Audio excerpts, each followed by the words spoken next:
పోనీ ఎంతమంది బాత్తో వచ్చారు? బాత్ రాలేదా? బాత్ ఎవరు రాలేదా? పోనీ కోపము, బాధ, చిరాకు, అసహ్యం అన్నీ కలిపి వచ్చి ఎంతమంది ఉన్నారు ఇక్కడ? లేరా? ఎవరు లేరా? ఓకే. చూడండి, యెహోవా మందిరంలో నాటబడిన వారే వారు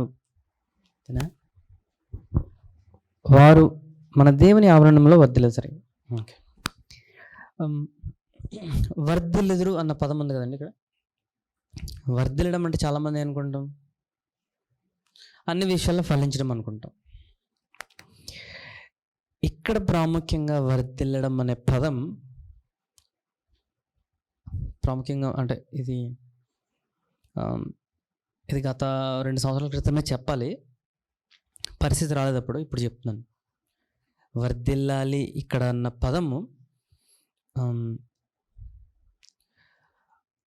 మనిషి తన గత జీవితానికి వెళ్ళడం అంటే అర్థం ఏంటంటే, గతం అంటే ఇక్కడ గతం అనేది ఇక్కడ చూడండి, నాకు ఆశ్రయదుర్గమని యెహోవా యథార్థవంతుడని ఆయన యందు ఏ చెడుతనము లేదని ప్రసిద్ధి చేయటకే వారు ముసలితనముని ఇంకా చిగురు పెట్టుచుందురు, సారము కలిగి పచ్చగా నందుదురు. అంటే అర్థం ఏంటంటే, యవ్వనంలో ఉన్నప్పుడు ప్రతి మనిషి ఫలిస్తాడు, వయసు వచ్చాక ఫలించారు అనుకుంటాం, కానీ వయసు వచ్చినా సరే వెనక్కి వెళ్ళడం అంటారు. వర్ధిల్లడం అంటే అక్కడ తిరిగి మళ్ళీ వెనక్కి వెళ్ళడం అంటే, ఆదాముని దేవుడు సృష్టించినప్పుడు భూమి మీద ఫలించి అభివృద్ధి చెందాలని దేవుడు నిర్ణయించాడు. పాపము చేయగానే అది కోల్పోయాడు కదా. కోల్పోయిన తర్వాత ఇక్కడ వర్ధిల్లడం అంటే అర్థం ఏంటంటే, మరలా తిరిగి దేవుడు ఎందుకు నిర్ణయించాడో మనిషిని ఆ స్థానానికి వెళ్ళడమే వర్ధిల్లడం అంటారు అక్కడ. అర్థమండి? ఇంగ్లీష్లో రెస్టరేషన్ అంటారు. దీనికి దానికి అది ముడిపడింది.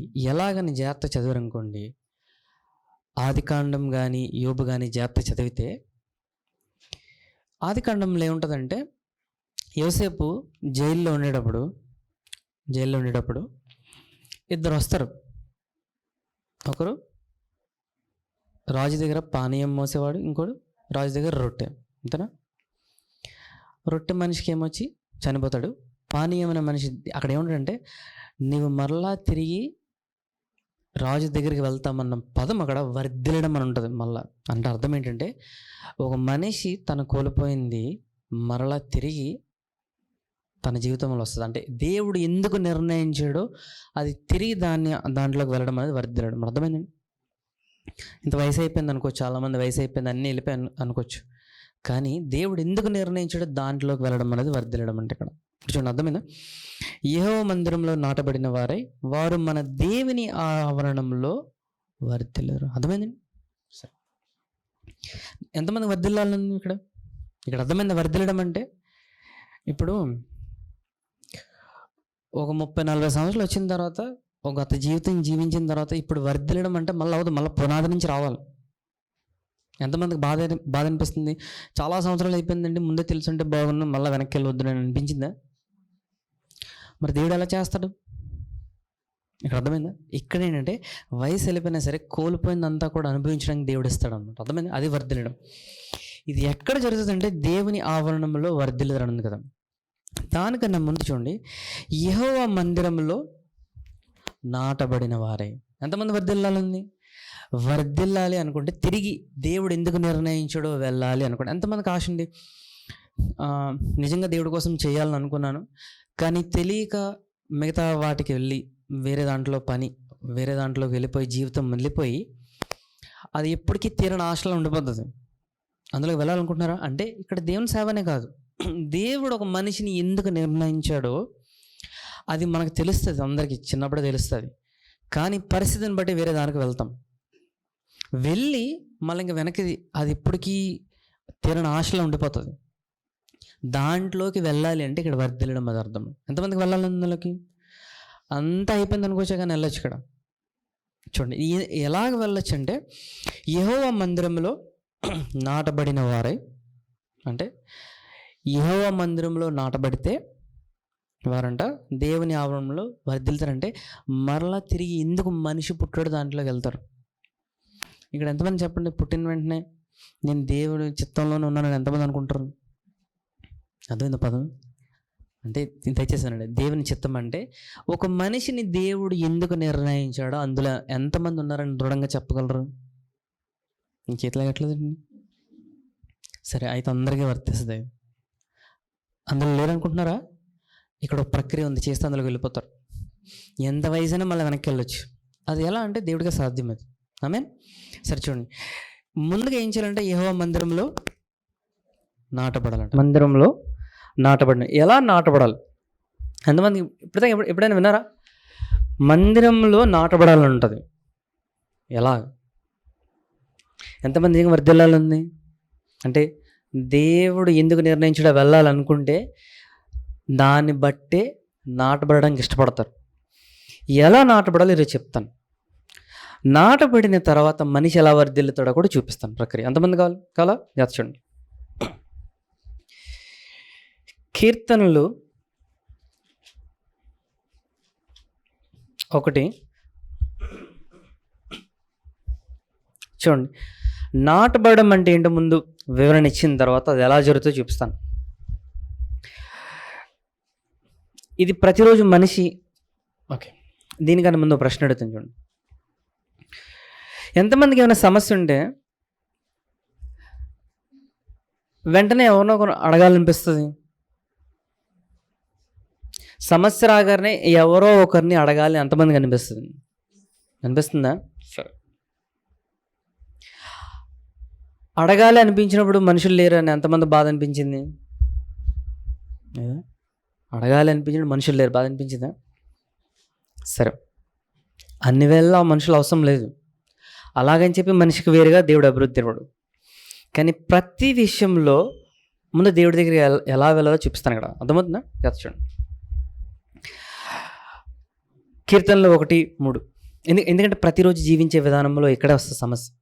ఏ నిర్ణయం ఎలా తీసుకోవాలి, ఏం మాట్లాడాలి, ఎలాగ ఉండాలి, ఏం చేయాలన్నది ప్రతిదీ కూడా ఈ వాక్యం బట్టి ఆధారపడి ఉంటుంది. చూడండి, కీర్తనలు 1:3 వచ్చింది. అతడు నీటి కాలువల ఏరున నాటబడినదే. చూసారా, నాటబడడం అంట. ఆకు వాడక తన కాలమందు నాటబడితే ఏమవుతుందంట? ఆకు వాడక తన కాలమందు ఫలమిచ్చి చెట్టు వలె ఉండును. అతడు చేయనదంతయు నాటబడితే ఏమవుతుందంట?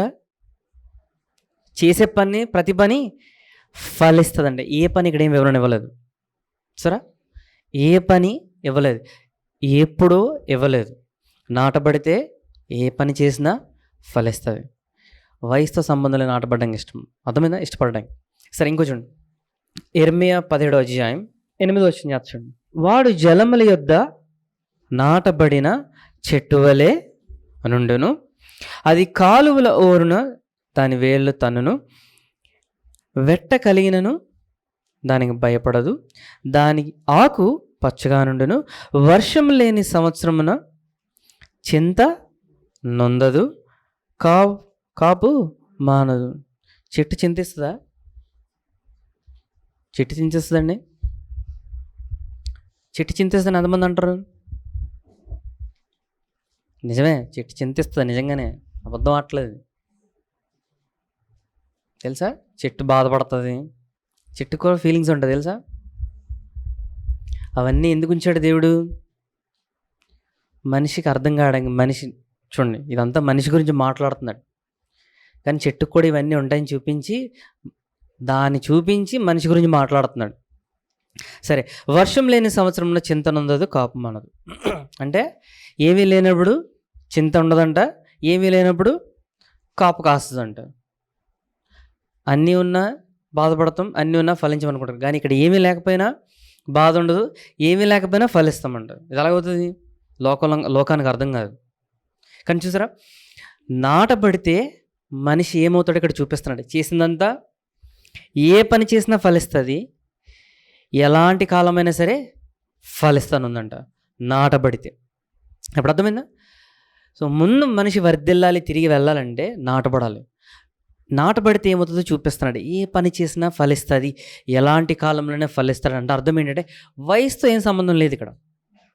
చూసారా? సరే, అసలు ఎలాగవుతుంది నాటబడడం అనేది? ఎలాగవుతుంది చూడండి. కీర్తనలు 1 చూడండి, 1 వచనం. దుష్టుల ఆలోచన చొప్పున నడవక, పాపుల మార్గం నిలవగా, అపహాసులు కూర్చుండే చోటన కూర్చుండక. ఇది కానీ జాగ్రత్తగా ధ్యానిస్తే దుష్టులతో కలవద్దని లేదు, పాపులతో మాట్లాడొద్దని లేదు, అపహాసులతో ఇదేం చేయమని చెప్పలేదు. ఇక్కడ నడువక, మార్గం నిలవక, కూర్చుండే చోట కూర్చుండక అంటే అర్థం ఏంటి? లోకంలో చేసే పద్ధతులు చేయకు, కానీ లోకంతో కలద్దని కాదు ఇక్కడ. చూసారా? అర్థమైంది సిద్ధాంతం? అర్థమైందండి? అన్ని జనులతో స్నేహం చేయకూడదు అంటారు కదా క్రైస్తవులు అయిపోగానే. ఇదే జాగ్రత్త చదివితే అర్థమవుతుంది. దాని తర్వాత 2వ వచనం, యెహోవా ధర్మశాస్త్రమునందు ఆనందించుచు దివారాత్రములు దాన్ని ధ్యానించేవాడు ధన్యుడు, అతడు నీటి కాలువలేరన చూడండి. 2వ వచనం జాగ్రత్త చూడండి. ఇక్కడ ఈ మాట జాగ్రత్త గుర్తించుకోండి. యెహోవా అన్న మాట జాగ్రత్త గుర్తించుకోండి.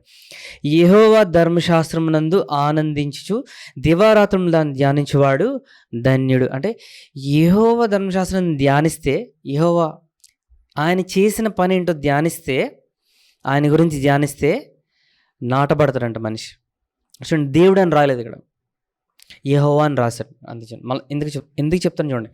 కీర్తనలు 92:13 వచనం చూడండి. యెహోవా మందిరములో నాటబడిన వారై అని ఉంది. దేవుని మందిరంలోని కాదు. అర్థమైందండి? యెహోవా మందిరం. సరే, దేవుడు దేవుడు దేవుడు అంటే ఎందుకు పనిచేయడంటే ఇక్కడ చూపిస్తాను ఎందుకు. క్రైస్తవులుగా మనం ఎక్కువ దేవుడు దేవుడు దేవుడు అంటే పనిచేయడు దేవుడు. చూడండి ఎందుకు చూపిస్తాను. మనిషి నాటబడాలంటే ఏం చేయాలంట? యెహోవా ధర్మశాస్త్రమును ఆనందించు దివారాత్రం ధ్యానించు. ఇక్కడ యెహోవా అని ఉంది. చూడండి, ఇక్కడ ఇర్మియాలో కూడా మనిషి ఎలా ఫలిస్తాడో చూపిస్తాడు. చూడండి, ఇర్మియా 17:7 చూడండి.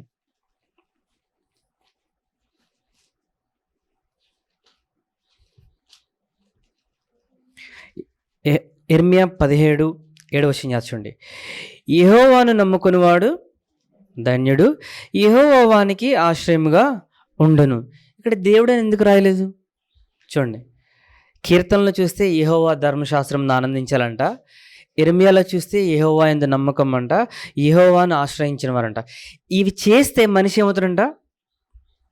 ఆయన మందిరంలో నాటబడతాడంట. యెహోవా మందిరం అంటే యెహోవాని ఎందుకు రాస్తాడు అని అంటే, దేవుడని ఎందుకు రాయలేదంటే, యెహోవా అన్న పదం ఏంటంటే నిబంధనకు సూచన. అర్థమైన జాగ్రత్తమేనండి, నిబంధనకు సూచన. నిబంధన అన్న పదం ఏంటంటే మొట్టమొదటిది దేవుడి నుంచి ఎవరు వేరు చేయలేరు. అర్థమైందండి? దేవుడు మనతో నిబంధన చేసినట్టు కదా. యెహోవా అని ఎందుకంటే, యెహోవా అన్న పేరు ఎందుకు వాడాడంటే నిబంధన అర్థం అక్కడ. అంటే ఇప్పుడు ఉదాహరణ చెప్తాను చూడండి. ఒక మనిషి ఉన్నాడు, అదే మనిషి భర్త అవుతాడు. అర్థమైందండి? మనిషి ఉన్నాడు, భర్త ఉన్నాడు. ఒక మనిషిని మనిషిలా చూస్తే మనిషిలాగే ప్రవర్తిస్తాడు, భార్యకి భర్తలా ప్రవర్తిస్తే భర్తలా ప్రవర్తిస్తాడు. అర్థమైందా? రెండింటి ప్రవర్తన వేరేగా ఉంటుంది. అర్థమైందా? అంటే యెహోవా అంటే దేవుడు మనతో నిబంధన చేశారంట. ఎక్కడ నిబంధన చేశారంటే, యేసు ప్రభు మన కోసం సిలువలో చనిపోవడం ద్వారా నిబంధన చేశారంట. ఆయన రక్తం వల్ల మన నిబంధన చేశాడు. నిబంధన చేయగానే ఏమవుతుందంటే, మొట్టమొదటిది ఏ మనిషి దేవుడి నుంచి వేరు చేయలేరు. అర్థమైందండి? మొట్టమొదటి తెలుసుకోవాల్సింది ఏంటంటే, యెహోవా అని ఎందుకు రాయబడిందంటే, ఏ మనిషి దేవుడి నుంచి మనం వేరు చేయలేరు. అది అర్థం అక్కడ. లోకంలో దేవుడు అని ఎందుకు అంటారంటే, వారు ఎప్పుడు వేరుగానే చేయబడ్డారు కానీ సమీపంగా లేరు. అర్థం అక్కడ. అది అర్థమైందండి? యెహోవాని ప్రత్యేకంగా ఎందుకంటే నిబంధన అర్థం అక్కడ. అంటే మొట్టమొదటిది దేవుడి నుంచి మనల్ని ఎవరు విడదీయలేరని అర్థం అక్కడ. 2, ఆ నిబంధనలో ఉన్న వారికి చేసేది దేవుడు ఇంకెవరికి చేయడని అర్థం అక్కడ. మొట్టమొదటి జ్ఞాపకించుకోండి, ఎవరు విడదీయలేరు. 2, వారికి చేసినంతగా దేవుడు ఇంకెవరికి చేయడు. అర్థమైందండి? నిబంధనలో ఉన్న వారికి దేవుడు చేస్తాడు, బయట ఉన్న వారికి చేయడు దేవుడు. అర్థమైంది? లోకంలో ఎందుకు చాలామంది చనిపోతున్నారు, ఎందుకు రక్షణ లేదంటే, నిబంధన ఉంటే దేవుడు చేయగలడు, నిబంధన లేకపోతే దేవుడు ఏమీ చేయలేడు. క్రైస్తవులుగా మనం తెలుసుకోవాల్సింది ఏంటంటే, దేవుడు మనతో నిబంధన చేశాడంటే మొట్టమొదటి మనల్ని ఆయన నుండి మనల్ని ఎవరు విడదీయలేరు, ఏది విడదీయలేదు. 2, మనకి చేసినట్టు ఇంకెవరికి చేయడు దేవుడు. అది అర్థం అవడం గుర్తుంచుకోండి. 2 సరే. ఇది ఎక్కడుందంటే హెబ్రీయులకు రాసిన పత్రిక 8వ అధ్యాయం 10వ అధ్యాయంలో జాగ్రత్త చదివితే నూతన నిబంధన అనేది ఏంటో అర్థమవుతుంది. నిబంధన అంటే దేవుడు మనకి ఇంక చేయడానికి ఏ అడ్డు లేదని అర్థం అక్కడ. పాత నిబంధనలో ఈ నిబంధన లేక బోల్డ్ అడ్డు వస్తుండేది, మనిషి పాపం అడ్డు వస్తుండేది. నూతన నిబంధనలో ఏది అడ్డు రాదు అర్థం అక్కడ. అర్థమైందండి? జాగ్రత్త గుర్తుంచుకోండి. ఇది ఎందుకు ఉపయోగపడుతుందో ప్రతిరోజు జీవించే విధానం చెప్తాను. సరే,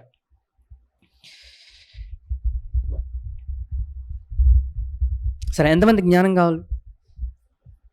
జ్ఞానం కావాలా? సరే, ప్రతి విషయంలో జ్ఞానం ఉంటే ఏ పనైనా ఎలాగైనా చేయొచ్చు, అంతే కదండి? అంతే కదా? సరే, మొట్టమొదటి అర్థమైందా?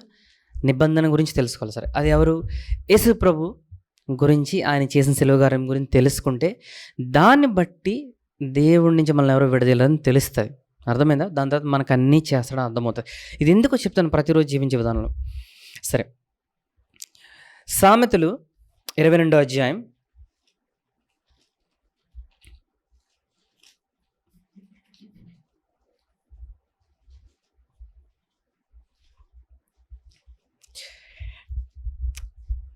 29వ వచనం చూడండి. ఇప్పుడు అర్థమైందా? మొట్టమొదటి నాటబడ్డం అంటే ప్రాముఖ్యంగా ఆయన గురించి తెలుసుకోవడం. ఎవరి గురించి అంట? నిబంధన చేసిన దేవుడి గురించి తెలుసుకోవాలి. సరే, ఇప్పుడు 22 ఇది తెలుసుకోవడం వల్ల ప్రతిరోజు నేను జీవించే విధానం, నేను చేసే నిర్ణయాలు, నేను ఏం పని చేయాలి, ఎలా మాట్లాడాలి, ఎలా తెలుస్తుంది ఇక్కడ చూపిస్తాను. అర్థమైందండి? సరే, దయచేసి ఖండించుకోవద్దు చెప్పే విధానం. సామెతలు 22వ అధ్యాయం 29వ వచనం చూడండి. తన పనిలో నిపుణత గల వారిని చూచితివా?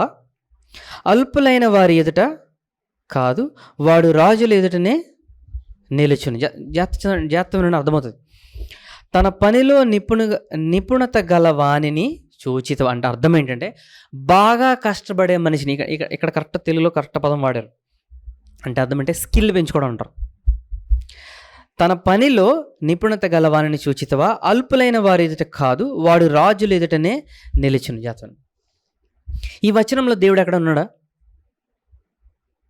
జాతను ఈ వచనంలో దేవుడు కనబడుతున్నాడు ఎక్కడ ఉందో చూడండి. ఒక మనిషి అంట బాగా కష్టపడి తన సామర్థ్యాన్ని పెంచుకుంటే ఎవరి ఎదుట నిలబడతాడంట? రాజుల ఎదుట. రాజుల ఎదుట అంటే అర్థం ఏంటంటే, ఇప్పుడు నేను కష్టపడ్డాను అనుకోండి, రాజుల ఎదుట అంటే అర్థం ఏంటి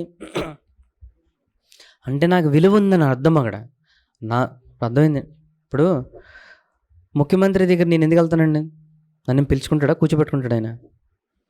ఎందుకు ఆయన పక్కన నన్ను ఎందుకు కూర్చోబెట్టుకుంటాడు? అంటే నా దగ్గర ఏదో విలువ ఉంది, నా విలువ ఆయనకి కావాలి, అంతేనా? అంతేనా? విలువ లేకపోతే నన్ను కూర్చోబెట్టుకుంటాడా? కూర్చోబెట్టు. కానీ ఇక్కడ మనిషి అంట తను కష్టపడితే సామర్థ్యం గల మనుషుల దగ్గర కూర్చుంటాడంట. అంటే అభివృద్ధి అని ఇక్కడ అభివృద్ధి. కష్టపడితే మనిషి ఫలిస్తాడు, కష్టపడితే మనిషి ఫలిస్తాడు. మరి దేవుడు ఎక్కడున్నాడు ఇందులో? ఈ వచనంలో దేవుడు ఎక్కడున్నాడా? సరే, ఇక్కడ దేవుడు ఎలా ఉన్నాడో చూపిస్తాను చేస్తున్నానే. ఇప్పుడు కీర్తనలు 92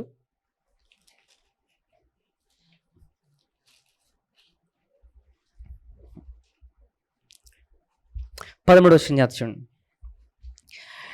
యెహోవా మందిరంలో నాటబడిన వారై వారు మన దేవుని ఆవరణలో వర్ధిల్లుదురు. ఇక్కడ నాటబడడం అనేది ఏంటంటే, మొట్టమొదటి చెప్పాను కదండి, ఏంటంట? యెహోవా గురించి తెలుసుకోవడం. అంటే ప్రాముఖ్యంగా యేసు ప్రభు ఆయన గురించి, ఆయన సెలవు కార్యం గురించి తెలుసుకోవాలి. తెలుసుకున్న తర్వాత ఇక్కడ ఏముందంటే బయట ఫలిస్తానంటున్నాడు. ఇక్కడ వచనం చూడండి. ఇక్కడ యేసు ప్రభు గురించి తెలుసుకుంటే మనిషి ఫలిస్తాడనుంది. సామెతలు చూస్తే ఏముందంటే మనిషి కష్టపడితే మనిషి ఫలిస్తాడనుంది. ఇప్పుడు అర్థమైందండి? జాగ్రత్త చూడండి. కీర్తనలో యేసుప్రభు గురించి తెలుసుకుంటే మనిషి ఫలిస్తాడనుంది. సామెతల్లో మనిషి కష్టపడితే మనిషి ఫలిస్తాడనుంది. ఇప్పుడు కష్టపడితే మనిషి ఫలిస్తాడా? యేసుప్రభుని చూస్తే మనిషి ఫలిస్తాడా? ఇక్కడ ఏంటి అదేనండి? ఎందుకో చెప్తాను చూడండి. ఉదాహరణకి మనం దేవునితో సమయం గడితే దేవుడు అన్నీ చేస్తాడని ఎంతమందికి తెలిసింది? దేవుడితో సమయం గడిపితే దేవుడు అన్నీ చేస్తాడు. ఇప్పుడు నిజంగా మాట్లాడినా ఈ వచనం తెలిసింది కదా. ఎంతసేపు ఒక రోజంతా దేవునితో సమయం గడిపిన తర్వాత దేవుడు మీ జీవితంలో ఏం చేయలేదు చెప్పండి దయచేసి. ఇప్పుడు నిజాలు మాట్లాడండి. రోజంతా గడిపినా దేవుడు నాకు అక్కడ ఏ అభివృద్ధి ఇవ్వలేదని ఎంతమందికి ఉంది జీవితంలో? అర్థం లేదా? సరే ఉదాహరణకు చెప్తాను, దయచేసి ఎవరు ఖండించుకో. దేవుని చిత్తం అని చెప్పి ఈ విషయంలో ఇక్కడ ఏం చేయాలని చెప్పి ఎదురు చూసినా అక్కడ ఏ ఫలం రాలేదు. ఎంతమంది ఇప్పుడు అర్థమవుతుంది భాష? ఎంతమందికి అర్థమైంది? అర్థమైందా? దేవుని చిత్తం ఏంటని వెతికి చివరికి అక్కడ ఏం ఫలం జరగదు. ఓకే, ఇది ప్రాముఖ్యంగా వివాహ విషయంలో అవుతుంది ఎక్కువ. ప్రార్థన చేయండి కనిపెట్టండి, దేవుడు తెస్తాడు అంటారు. ఎంతమంది తెలిసే సిద్ధాంతం ఉంది. ఓకే, ఇంకోటి, ఇప్పుడు మనం దేవుడిని అడుగుదాం ముందు, దేవుడా ఏం చేయాలి, నేను ఏం చేయాలని అడుగుతూనే ఉంటారు. దేవుడిని అడుగుతున్నాను కానీ దేవుడు ఏం చెప్పడు. ఎంతమంది ఇది అనుభవం ఉంది? ఎంత అడిగినా దేవుడు చెప్పట్లేదు. ఎంతమందికి ఉంది? ఇంకేది ఎవరికైనా ఉంది ఇది లోటు? అర్థమైందా ప్రశ్న? ఎంత అడిగినా దేవుడు నాకు చెప్పట్లేదు అన్నమాట. సరే, ఇక్కడ ఒక కథ చూపించి అప్పుడు ముందుకు వెళ్తాను. అర్థమైంది? ఇప్పుడు అర్థమైంది. ఇక్కడ చూడండి, యెహోవా అంటే యెహోవాని గురించి తెలుసుకుంటే అంట మనిషి వర్ధిల్లుతాడు అనే కీర్తనలో ఉంది. సామెతల్లో మనిషి బాగా కష్టపడితే ఫలిస్తాడని ఉంది. అసలు దేవుడు ఎలా పనిచేస్తాడు మనిషి జీవితంలో చూపిస్తాను. సరే, రెండవ దినవృత్తాంతంలో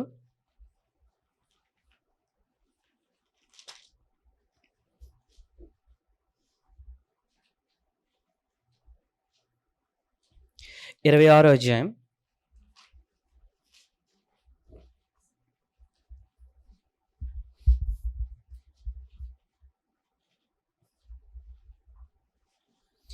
'ఈ కథ చదివితే ఇప్పుడు అర్థమవుతుంది అసలు దేవుడు మనిషిని ఈ రెండు వచనాలు ఎలా కలుపుతాడో చూపిస్తాడు. మనిషి జీవితంలో దేవుడు ఎలా పనిచేస్తాడు. రెండవ దినవృత్తాంతంలో 26వ అధ్యాయం 1వ వచనం చూడండి.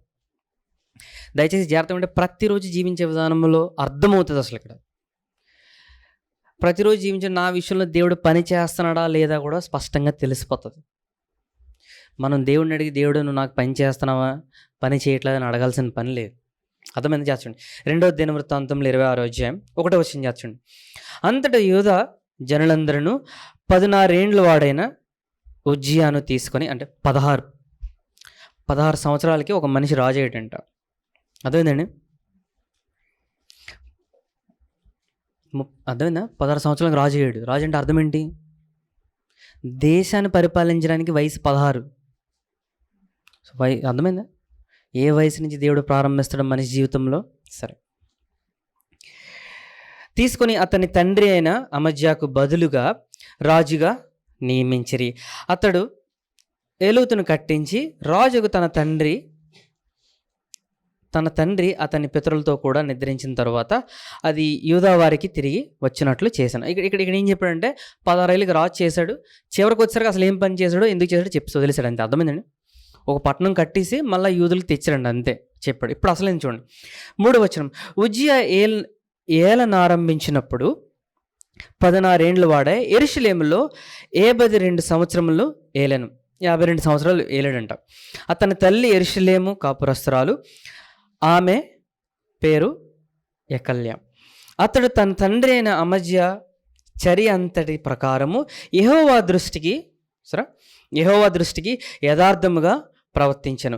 దేవుని ప్రత్యక్షత విషయమందు తెలివి కలిగిన జకరియా దినముల్లో అతడు దేవుని ఆశ్రయించెను. ఇది ఎవరైనా ధ్యానించండి, బాగుంటుంది. అసలేం చూపించండి. అతడు యెహోవాను ఆశ్రయించినంత కాలము దేవుడు అతన్ని వర్ధిల్లి చేశాను. చూసారా? యెహోవాను ఆశ్రయించినంత కాలము దేవుడు వర్ధిల్లి చేశాడంట. అర్థమైందా? ఈ వచనం ఎంతమంది చదువు ఇప్పుడు దాకా? అందరూ చూసింటారు, ఎక్కడో తెలిసారు. యెహోవాను ఆశ్రయించినంత కాలము దేవుడు వర్ధిల్లి చేశాడు. ఇక్కడ జాగ్రత్తగా చదివారు అనుకోండి, దీని వచనం ఎలా చదువుతుందని చెప్పండి. మనం దేవుడిని వెంబడిస్తే, దేవుడి గురించి తెలుసుకుంటే దేవుడు అన్నీ చేస్తాడు అని అనుకుంటాం. అంతేనా? ఈ వచనం అంతేనా మాట్లాడుతుంది? జాగ్రత్తగా అంతేనా? మన దేవుడి గురించి తెలుసుకుంటే దేవుడు మన జీవితంలో అన్నీ చేస్తాడు అనుకుంటాం. అంతేనా? సరే, జాగ్రత్తగా ఇప్పుడు వచనం చదువుతాను. అసలు ఇందులోనే ఉంటుంది మర్మం అంతా. జాగ్రత్తగానే. అతడు యెహోవాను ఆశ్రయించినంతకాలం, అంటే ఆయన గురించి తెలుసుకున్నప్పుడు అంతకాలం అంట దేవుడు అతను వర్ధిల్ల చేశాను ఉంది కదా. ఇక్కడ ఇంగ్లీష్లో బాగుంటుంది. ఇంగ్లీష్లో అది కూడా కనబడదు. ఒకసారి పరిశుద్ధాత్మ దేవుడు చూపించాలి. ఇప్పుడు నేను అనుకుంటుంటే, నేను దేవుడితో సమయం గడిపితే నాకు అన్ని దేవుడు చేసేస్తాడు అనుకుంటాను. అందుకని జాగ్రత్త చూడండి, దేవుడితో సమయం గడిపితే దేవుడు నాకు అన్నీ చేస్తాడని అనుకుంటాను. కానీ దేవుడు అది చేయడు అసలు. ఎప్పుడు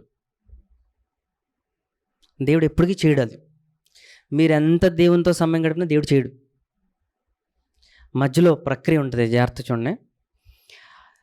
దేవుడు అతన్ని వర్ధిల్ల చేశానన్నది కాదు అసలు. దేవుడంట ఒక మనిషి ఆయనతో సమయం గడిపితే ఆ మనిషిని అలా తయారు చేస్తాడంట. జాగ్రత్తగానే, ఒక మనిషి యేసుప్రభుతో సమయం గడిపితే ఆ మనిషిని దేవుడు అలా తయారు చేస్తాడంట. తయారు చేసిన తర్వాత మనం వెళ్ళి చేస్తే వర్ధిల్లుతాం. అది జాగ్రత్తగానే. అంటే ఇప్పుడు నేను ఉన్నాను అనుకోండి, ఇప్పుడు నాకు బాగా చిరాకు ఉందనుకోండి, ఉదాహరణకి చిరాకు ఉందనుకోండి, నేను యేసుప్రభుతో సమయం గడిపాను అనుకోండి, చిరాకు పోయేలాగా దేవుడు నన్ను తయారు చేస్తాడు. తయారు చేసిన తర్వాత అప్పుడు నేను మనుషుల్లోకి వెళ్తే నా చిరాకు చూపించను. ఏం చేశాడు ఇప్పుడు దేవుడు? తయారు చేసుకున్నాడు. ఇది ప్రక్రియ అన్నమాట. ఈ ప్రక్రియ కానీ లేదనుకోండి, వర్ధిల్లడం అనేది జరగదు ఎప్పటికీ. అంటే ఉదాహరణకి చెప్తాను. ముందు చదువు గురించి చెప్తాను. చదువు గురించి ఉందనుకోండి, ఉదాహరణ నేను యేసుప్రభుతో సమయం గడిపాను అనుకోండి. బాగా చదువుకోవాలంటే ఇదే జ్ఞానం. చదువుకోవాలి అనుకుంటే, చదువుకోవద్దు అనుకుంటే దయచేసి చదవద్దు, అలసిపోతారు అంతే. ఓకే, చెప్తున్నాను మామూలుగా. బాగా చదువుకోవాలనుకోండి, నేను యేసుప్రభుతో సమయం గడిపాను అనుకోండి, ఆయన నన్ను తయారు చేస్తాడు. ఏ విషయంలో? చదువు విషయంలో నన్ను తయారు చేస్తాడు. ఇప్పుడు దేవుడు అది నాకు నిర్ణయించలేదు అనుకోండి, ఉదాహరణకి నేను ఎంత దేవునితో సమయం గడిపినా, నేను ఎంతో కష్టపడి పుస్తకాలు చదివినా నాలో అది తయారు చేసే గుణం లేదు, పెట్టలేదు దేవుడు. అప్పుడు నేను ఎక్కడికి వెళ్ళినా ఫెయిల్ అవుతూనే ఉంటాను అన్నమాట. ఇప్పుడు ఎక్కువ ఫెయిల్ అవుతున్నారు అనుకోండి, జాగ్రత్తగా గమనించుకోండి. ముందు యేసుప్రభు దగ్గరికి వెళ్ళండి, ఆయన తయారు చేస్తాడు. ఆయన తయారు చేయట్లేదు అనుకోండి, రాదు. అర్థమైందా? ఉదాహరణ, ఇప్పుడు నాకు బాగా కోపం ఉందనుకోండి, ఉదాహరణ నేను యేసుప్రభు దగ్గరికి వెళ్తే నన్ను తయారు చేస్తాడు. ఆయన శాంతం మూర్తిలాగా తయారు చేస్తాడు. తయారు చేసి అప్పుడు నేను ఎక్కడికి వెళ్ళినా ఏ మనిషితో కోప్పడను. ఇది అర్థం అక్కడ. అంటే యేసుప్రభు దగ్గరికి వెళ్ళారనుకోండి, దేవుడు మనల్ని తయారు చేసుకుంటూ వస్తుంటాడు లోపల నుంచి. ఇది ఇక్కడ కష్టపడాలి మనిషి.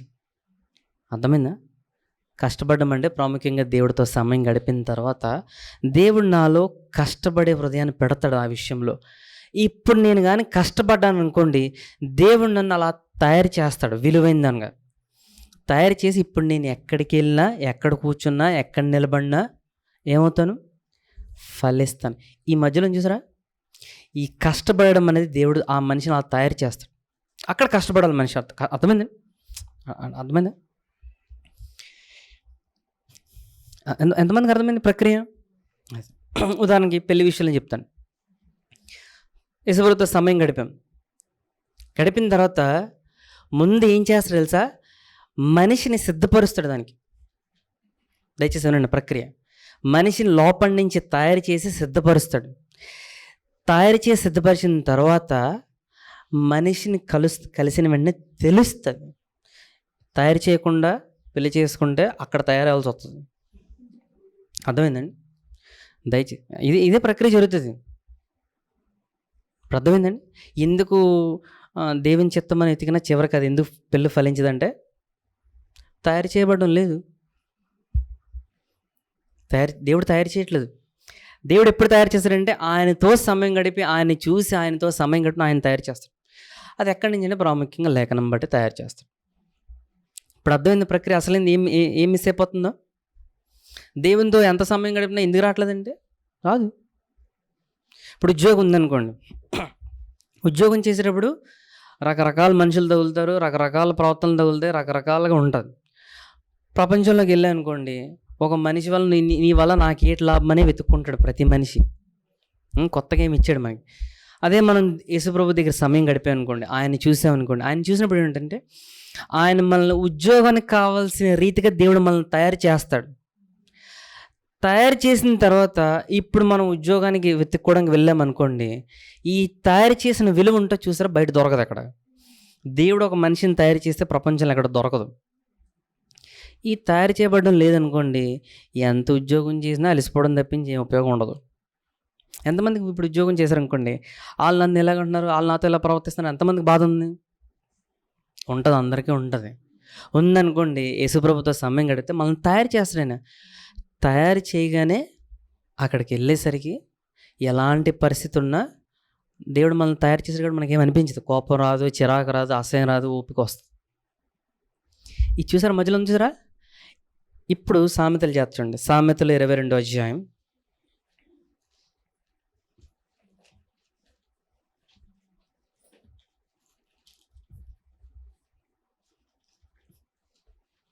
29వ వచనం చేర్చండి. తన పనిలో నిపుణత గలవానిని చూచితివా అంటే, పనిలో నిపుణత ఎలా వస్తుందంటే యేసుప్రభుతో సమయం గడిపితే దేవుడు మనల్ని తయారు చేస్తాడు. ఇది ఇక్కడ తయారు చేయగానే ఏమవుతుంది? మామూలు వాళ్ళ దగ్గర కూర్చోం, విలువైన మనిషి దగ్గరే మన దేవుడు మనల్ని కూర్చోబెడతాడు. అది అర్థం అక్కడ. ఇప్పుడు అర్థమైందండి? నాటబడ్డం అంటే యేసుప్రభుని చూస్తున్న కొలది మధ్యలో దేవుడు మనల్ని తయారు చేస్తాడు. ఈ తయారు చేయబడిన తర్వాత బయటికి వెళ్ళిన తర్వాత వర్ధిల్లుతాం. ఏ పని చేసినా వర్ధిల్లుతాం, ఏ కాలం ఉన్నా వర్ధిల్లుతాం, ఎలాగున్నా వర్ధిల్లుతాం. అర్థమైందా? ఇంతే ప్రక్రియ. కొత్తగా ఏం పెట్టలేదు దేవుడు. ఇదే మర్చిపోయి ఉంటారు. ఈ మధ్యలో ఏంటంటే కష్టపడడం అనేది దేవుడు, కష్టపడే మనసు దేవుడు ఇస్తాడు. తెలుసా? కష్టపడే మనసు ఎప్పుడు ఏ విషయంలో అంటే దేవుడు జాతకండి, ఈ మాట జాతకు గుర్తించుకోండి. దేవుడు మనిషిని భూమి మీద పంపించేటప్పుడు ఒక మనిషిని ఇందుకోసమని నిర్ణయించి పంపిస్తాడు. అర్థమైందండి? నిర్ణయించి పంపిస్తాడు. నిర్ణయించిన తర్వాత మనం యేసుప్రభుతో సమయం గడిపితే నిర్ణయించిన దాంట్లోనే కష్టపడాలని దేవుడు కష్టాజితం ఇస్తాడు. అంటే కష్టపడే మనసు ఇస్తాడు. అర్థమైందండి? దేవుడు ఒక మనిషిని ఇందుకు నిర్ణయించడం అనుకోండి, ఆయనతో సమయం గడిపితే ఈ దాంట్లోనే కష్టపడాలని మనసు పెడతాడు అక్కడ. ఇంకెందులోని ఎంత కష్టపడిన మనసు రాదు, అలిసిపోవడం తప్పించి. అంటే ఆయనతో సమయం గడుపుతున్న కొలది ఏ విషయంలో కష్టపడాలనిపిస్తుందో దేవుడు చూపిస్తాడు. అక్కడ కష్టపడిన తర్వాత అంటే అర్థం ఏంటంటే దేవుడు అక్కడ మనల్ని తయారు చేస్తాడు.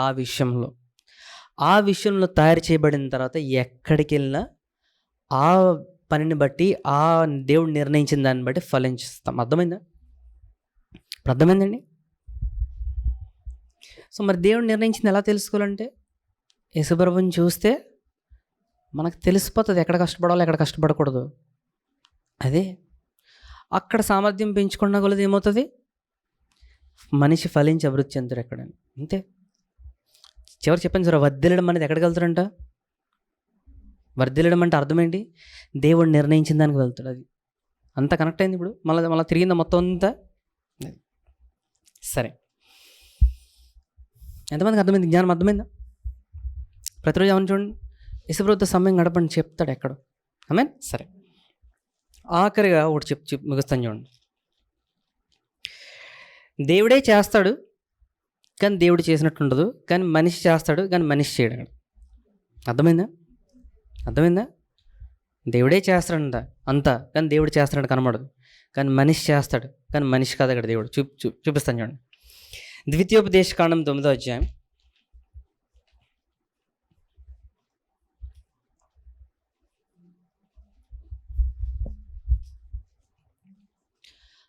'అర్థమైందండి ప్రక్రియ? ఇంతకుమించి ఏమి ఉండవు, వింతలే ఉండవు. దేవునితో సమయం గడిపి మనం కష్టపడట్లేదంటే అదే అక్కడ అర్థమవుతుంది, నేను కష్టపడట్లేదంటే ఇక్కడ ఏదో తేడా కొడుతుందని తెలుసుకోండి. అంతే, అలసిపోయి కష్టపడవసరం లేదు.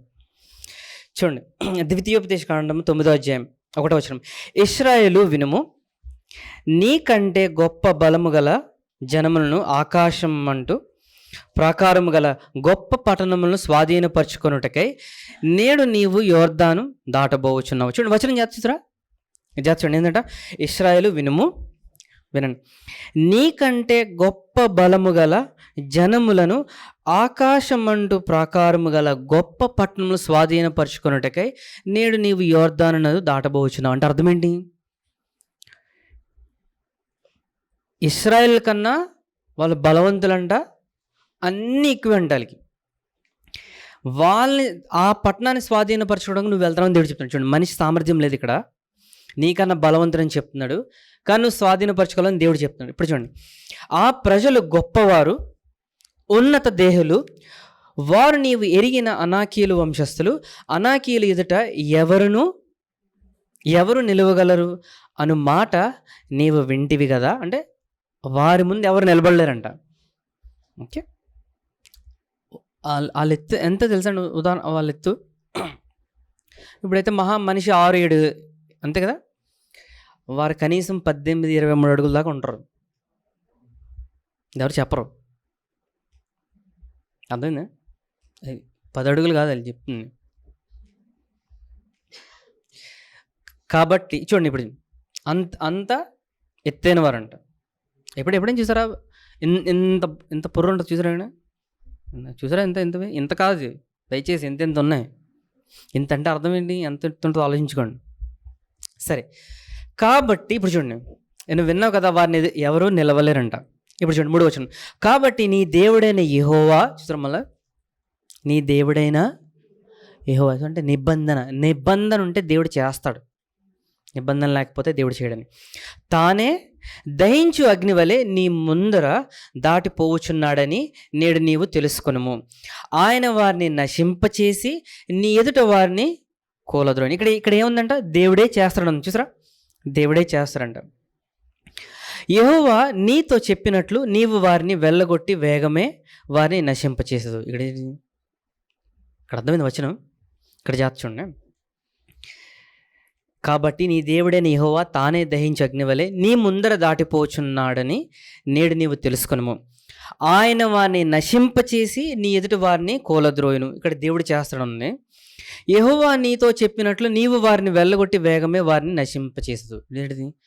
దేవుడే నశిస్తాడంట, కానీ నువ్వు వెళ్ళగొడతావు అంట. ఇక్కడ దేవుడు చేస్తాడా, మనిషి చేస్తాడా? కన్ఫ్యూజింగ్గానే ఉంటుంది, కానీ జాగ్రత్త చెప్తాను, జాగ్రత్త చూడండి. నీ దేవుడైన యెహోవా నీ ఎదుట నుండి వారిని తోలి వేసిన తరువాత నేను ఈ దేశమును స్వాధీనపరుచుకున్నట్లుగా యెహోవా నా నీతిని బట్టి నన్ను ప్రవేశపెట్టనని అనుకోవద్దు. ఈ జనముల చెడుతనమును బట్టి యెహోవా నీ ఎదుట నుండి వారిని వెళ్ళగొట్టుచున్నాడు. ఓకే, తర్వాత వచ్చింది చెప్తాను. సరే, ఇక్కడ చూడండి ఏంటంట, 3వ వచనం జాగ్రత్త చూడండి. ఆయన వారిని నశింపచేసి నీ ఎదుట వారిని కూలద్రోయును. యెహోవా నీతో చెప్పినట్లు నీవు వారిని వెళ్ళగొట్టి వేగమే వారిని నశింపచేసేదు. ఇక్కడ చేర్చండి, దేవుడు ఒక వాగ్దానం ఇచ్చినట్టు దేవుడే చేస్తాడంట, కానీ మనిషి ఇక్కడ వెళ్ళగొడతాడంట. ఈ వచనం ఉందా? 1వ వచనం జాగ్రత్త చదివారు అనుకోండి, ఇశ్రాయేలు వినుము, నీకంటే గొప్ప బలము గల జనములు. జాగ్రత్త చూడండి, అంటే ఆ మనిషికి బలం లేదు. జాగ్రత్త వినండి, మనిషికి బలం లేదు, వారిని వెళ్ళగొట్టే బలం లేదు. కానీ అంటే మనిషికి ముందు దేవుని పెట్టుకున్నారనుకోండి, ఆ బలం వచ్చి ఆ బలంతో శత్రువుని జయించగలడు. అర్థమైందా? అంటే దేవునితో సమయం గడిపితే కావాల్సిన బలం వస్తుంది. ఈ బలాన్ని బట్టి మనిషి జయించగలడు. అది అర్థమవడం అంటే మధ్యలో ఏమైంది? బలం లేని మనిషిని దేవుడితో యెహోవాతో సమయం గడితే బలము గల మనిషిగా తయారు చేశారు. ఇక్కడ చూరా, కత్తి ఎత్తే బలం లేకపోతే కత్తి ఎత్తే బలం ఇచ్చి తయారు చేశాడు మనిషిని. దేవుడు ఇక్కడ మనిషిని తయారు చేసి ఆ మనిషి ద్వారానే శత్రువుని జయించాడంట. ప్రక్రియ అర్థమైందండి? ప్రక్రియ ఇక్కడ మారిందా? దేవుడే మనిషిని తయారు చేస్తారంట. ఏ పని కావాలో, ఏ వృత్తి కావాలో ఆ వృత్తి మనకు కష్టంగా ఉందా అంటే, ఇది నేను ఆశ ఉంటుంది ఇదే చేయాలని, కానీ ఇక్కడ చేయాలని నిరాశ ఉందనుకోండి, సమయం గడిపితే దేవుడు మనిషిని అలా తయారు చేస్తారంట సాధించేలాగా. ఆ తర్వాత ఇక్కడ ఏమని చూడండి, దాని తర్వాత నీ దేవుడని యెహోవా నీ ఎదుట నుండి వారిని తోలివేసిన తర్వాత, చూసారా ఇక్కడ మళ్ళీ దేవుడు తోలివేశారు అంటున్నాడు. దాని తర్వాత నేను ఈ దేశంను స్వాధీనపరుచుకున్నట్లుగా యెహోవా నా నీతిని బట్టి నన్ను ప్రవేశపెట్టిన అనుకొనవద్దు. ఈ జనముల చెడుతనం బట్టి యెహోవా నీ ఎదుట నుండి వారిని వెళ్ళగొట్టుచున్నాడు. మనిషి కష్టపడగానే ఏం ఆలోచన వస్తుందో తెలుసండి? నేను కష్టపడ్డాను అనుకుంటాడు మనిషి. అంటే దేవుడు ఒక మనిషి కష్టపడే సామర్థ్యం ఇస్తాడు, వెంటనే నా కష్టార్జితం అని ఎప్పుడు అనుకోవద్దు. అది దేవుడిచ్చిన కష్టార్జితం అని తెలుసుకోవాలి. చూసారు కదా, దాని తర్వాత 5వ వచనం చూడండి. నీవు వారి దేశమునకు వచ్చి దాన్ని స్వాధీనపరుచుకొనుటకు నీ నీతి అయినను నీ హృదయ యథార్థ అయినను హేతువు కాదు. ఈ జనముల చెడుతనమును బట్టి యెహోవా నీ పితరులైన అబ్రహాము ఇస్సాకు యాకోబులతో ప్రమాణము చేసిన మాటను స్థాపించుటకై నీ దేవుడైన యెహోవా వారిని నీ ఎదుట నుండి వెళ్ళగొట్టుచున్నాడు. ఇక్కడ నిబంధన చేశాడు. నిబంధన చేసి వాగ్దానం ఇచ్చినంట. ఎవరికి? అబ్రహాంతో నిబంధన చేసి దేవుడు వాగ్దానం చేశాడంట. నిబంధన ఉంటే దేవుడు చేసి పెడతాడు అంటే అర్థం ఏంటంటే, నిబంధనలో దేవుడు మన కొరకు అన్ని చేసిన వాగ్దానం ఇచ్చాడు కదా. మరి ఈ వాగ్దానం ఎలా నెరవేరుతాయి అంటే, దేవునితో సమయం గడపగానే దేవుడు మనల్ని అలా తయారు చేస్తాడు. అక్కడ తయారు చేసినప్పుడు మన ద్వారా దేవుడు అన్నీ చేయిస్తాడు. అర్థమైందండి? అంటే మధ్యలో ఒకటి మిస్ అయిపోతుందంటే తెలుసా? దేవునితో సమయం గడపడం, మనిషి వర్ధిల్లడం, మధ్యలో సామర్థ్యాన్ని పెంచుకోవాలి. ఎలా పెంచుకోవాలంటే దేవుడు ఆ సామర్థ్యాన్ని పెంచుకునే సామర్థ్యం ఇస్తాడు, కృప ఇస్తాడు అక్కడ. అంటే అలా దేవుడు తయారు చేస్తాడు. ఈ తయారు చేసే ప్రక్రియ సంవత్సరాలు పడుతుంది. ఇప్పుడు చెప్పండి, చెట్టు వేయగానే వెంటనే ఫలం వచ్చేస్తుందా? సంవత్సరాలు పడుతుంది ఫలం రావడానికి. అలాగే మనం ఒక పనిని పట్టుకున్నాం అనుకోండి, యేసుప్రభుతో సమయం గడిపితే ఆ విషయంలో మనల్ని అలా తయారు చేస్తాడు. సంవత్సరాలు పడుతుంది. పట్టిన తర్వాత ఏ పని చేసినా ఫలిస్తుంది. ఇదే అర్థం అక్కడ. ఆమేన్. క్రైస్తవులుగా ఒకటి చెప్పరు. ఏంటో తెలుసా? కష్టపడాలన్న సామర్థ్యం చెప్పరు ఎవరికి. దేవుడితో సమయం గడపడం దేవుడు ఏం చేస్తాడంటారు, మధ్యలో ఉండదు. ఈ తయారు ప్రతి విషయంలో, పుట్టినప్పటి నుంచి పెద్ద అయ్యేదాకా ప్రతి విషయంలో ఈ ప్రక్రియ దేవుడు పెట్టాడు. ఇప్పుడు నా వృత్తి ఉందనుకోండి, నా వృత్తి వాక్యం బట్టి నా సమయం అంతా కూడా ఎక్కువ వాక్యం కొరకు సమయం గడుపుతాను. ఉద్యోగం ఉందనుకోండి, రోజంతా వాక్యం గడపకుండా ఉపయోగం లేదు. అక్కడ దేవుడు మీకు ఆ సామర్థ్యం అక్కడ తయారు చేయడేమి. ఉద్యోగం చేసేవాడిని బోధకులుగా దేవుడు తయారు చేయడు, ఉద్యోగులుగా తయారు చేస్తాడు. ఆల్రెడీ తయారు చేయబడి ఇక్కడ ఉద్యోగం వేరేగా తయారు చేయడు. అర్థమైందండి? వ్యాపారం ఉందనుకోండి, వాళ్ళకి సేవ చేయలేదు అనుకోండి, వ్యాపారస్తులు దేవుడు తయారు చేస్తాడు. వాళ్ళ మధ్యలో సేవకులా చేయొద్దు. పాడేవారు ఉన్నారనుకోండి, దేవుడు వాళ్ళని పాడేవారుగా తయారు చేస్తాడు. వాళ్ళు ఉద్యోగాలు చేసినా పని చేయదు. దేవుడు ఒక మనిషిని ఎందుకు తయారు చేస్తాడో అందులో నుండి ఫలిస్తాడు. ఫలించడానికి ఒక్కోసారి సమయం పట్టచ్చు, కానీ నిర్ణయించారంటే ఎప్పటికైనా అదే అవుతుంది. చూసారా? అర్థమైందా? అది చేసి ఇది చేసి నచ్చిందల్లా ముడిగండి. దయచేసి నచ్చిందల్లా ముట్టద్దు. దేవుడు ఎందుకు నిర్ణయించాడు అందులోనే ఫలించి అభివృద్ధి చెందండి. ఉద్యోగంలో దేవునితో సమయం గడిపి జ్ఞానం అడగండి. ఫలించి ఫలించి ఫలించి ఎంతకంటే దేవుని మహిమ వస్తుంది. అన్ని 2 పడవల మీద కాలు అయ్యేది. దయచేసి ఏదో ఒకటే ఉంటుంది. అక్కడ కష్టపడండి. ఆ సామర్థ్యం ఎవరిస్తారంట? మనలో దేవుడే పెడతాడంట. పెట్టిన దాన్ని కష్టపడిన దాని తర్వాత విలువ పెరుగుతుంది. విలువ పెరిగితే ఏమవుతుందంట? రాజుల ముందు నిలబడతామంట. ఆమేన్. ఇప్పుడు అర్థమైందండి? ప్రతిరోజు ఏం చేయాలి? యేసుప్రభుతో సమయం గడిపితే తెలుస్తుంది. ఎక్కడైనా ఫలించట్లేదు అనుకోండి, అంటే వెంటనే కదా. దయచేసి ఈరోజు అనుకున్నాను ఈరోజు అయిపోలేదంటే ఈరోజు దాని గురించి మాట్లాడట్లేదు. సంవత్సరంలో అయినా సరే ఫలించట్లేదంటే గుర్తించుకోండి, కష్టపడుతున్నామా లేదా. మొట్టమొదటి ఇక్కడ కష్టపడట్లేదంటే దేవుడు ఇక్కడ నాకు సామర్థ్యం ఇచ్చాడా లేదా కష్టపడడానికి, లేకపోతే దేవుడు ఇక్కడ నన్ను ఈ విషయంలో తయారు చేయాలనుకుంటున్నాడా లేదా కూడా తెలిసిపోతుంది. ఎంత చేసినా అక్కడ చేయలేకపోతున్నామంటే దేవుడు అక్కడ మనల్ని తయారు చేయట్లేదని అర్థం. అక్కడ దేవుడు మనల్ని తయారు చేయలేదు అనుకోండి, మనం ఎక్కడికి వెళ్ళినా ఫలించం. ఆమేన్. అర్థమైందండి? ఇంతే సులువు. ఈ భూమి మీద ప్రతిరోజు మనిషి ఎందుకు ఏ నిర్ణయం తీసుకోవాలి, ఎలా తీసుకోవాలి, ఏ విధంగా తీసుకోవాలో పెద్దగా ఏం చేయవసరం లేదు. ఆయనతో సమయం గడిపితే మనలో ఆయన కష్టపడే సామర్థ్యాన్ని పెట్టి మనల్ని తయారు చేస్తాడు ఆయన. ఆమేన్. ఎంతమందికి అర్థమైంది? క్లారిటీ వచ్చిందా? ఈరోజు దయచేసి ఏమైనా చేయాలంటే అవును అడగండి. ముందు యేసుప్రభుని చూడండి. దాని గురించి ఆయన అన్నీ చెప్తాడు, ఆయన తయారు చేస్తాడు. ఏ విషయమైనా, కుటుంబ విషయమైనా, వ్యక్తిగత విషయమైనా, ఏ విషయంలో అయినా సరే. ఆమేన్. ఈ సమయంలో రొట్టె దర్శనం పాల్పంచుకోండి. ఈ రొట్టె దేవుని కుమారుని యొక్క శరీరానికి సాదృశ్యంగా ఉన్నది. ఈ సమయంలో ఎవరైనా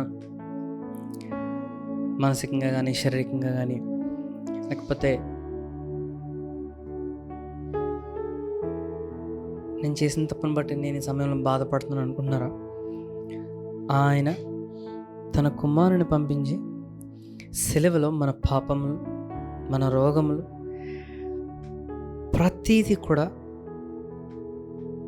ఆయన శరీరంలో తీసుకొని ఆయన శిక్ష పొందారంట. ఇకెన్నడూ నా జీవితంలో, మీ జీవితంలో దేవుని శిక్ష ఉండదంట. యేసుప్రభు చేసిన దాంట్లో, ఆ నిబంధనలో మనకి ఇంకెన్నడూ శిక్ష లేదంట.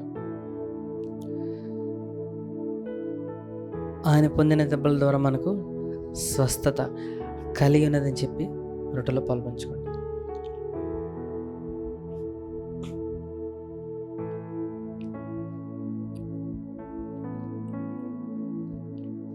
పాత్రలో దేవుని కుమారుని యొక్క రక్తానికి సాదృశ్యం కదా. మన పాపములన్నీ ఆయన కడిగి వేసారంట.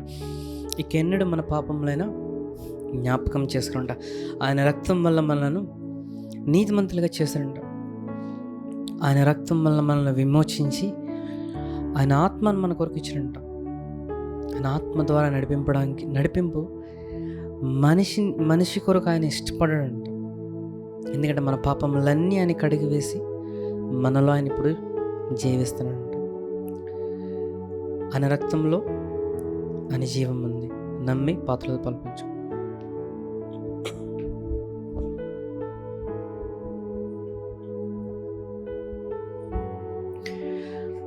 ప్రేమను పరలోక తండ్రి, నేను మీరు మమ్మల్ని ఎంతగానో ప్రేమించి మీ ప్రియకుమారుడు ఇచ్చినందుకు వందనాలు చెల్లిస్తున్నాను. నేను విన్న వాక్యం ప్రతి ఒక్క హృదయంలో లోతుగా నాటపడిందైనా, ప్రతి దినము మీ ప్రియకుమారుని చూసి మీరు మమ్మల్ని ఏ విధంగా నడిపించుకోవాలనుకున్నారు అటువంటి కృపను, జ్ఞానమును, అనేటువంటి అభిషేకం, అటువంటి సామర్థ్యాన్ని విడుదల చేయమని ప్రార్థన చేస్తున్నాం. నేను ఎటువంటి పరిస్థితులు ఉన్నా సరే నైనా మీతో సమయం గడిపితే ప్రతి విషయంలో మీరు మాకు జ్ఞానం నింపుతారని, అటువంటి నమ్మకాన్ని ప్రతి ఒక్క హృదయంలో లోతుగా నింపమని ప్రార్థన చేస్తున్నాం. నేను ఉద్యోగం విషయంలో, కుటుంబ విషయంలో, వ్యాపార విషయంలో, ప్రతి విషయంలోనైనా, ఏ విషయంలోనైనా సరే నైనా మీరు విడుదల చేసిన కృపను వారిలో ఇంకా సమృద్ధిగా నింపమని ప్రార్థన చేస్తున్నాం. అనే సమయంలో నేను బలహీనంగా ఉంటే మీ అభిషేకాన్ని విడుదల చేసి ఇప్పుడు స్వస్థపరచమని ప్రార్థన చేస్తున్నాం.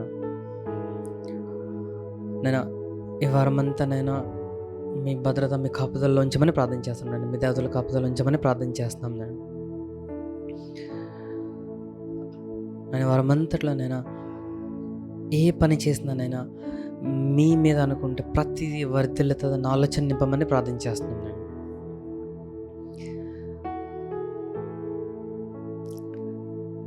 నన్ను ప్రతి అలజడ, ప్రతి ఆపదనైనా మీ అభిషేకం విడుదల చేసి నన్ను ప్రతి మార్గాన్ని సరళించమని ప్రార్థన చేస్తున్నాను. నన్ను మరలా మేమంతగా సావాసంగా కూడి వచ్చేందుకు ప్రతి దినము మీ దానం దయచేయమని యేసునామములో అడిగిపెట్టుకున్నాం తండ్రి. ఆమేన్. యెహోవా నిన్ను ఆశీర్వదించును కాపాడును గాక. యెహోవా నీకు తన సన్నిధి ప్రకాశింపచేసి కరుణించును గాక. యెహోవా నీ మీద తన సన్నిధి కాంతి చేసి నీకు సమాధానం కలుగజేయును గాక. ఆమేన్.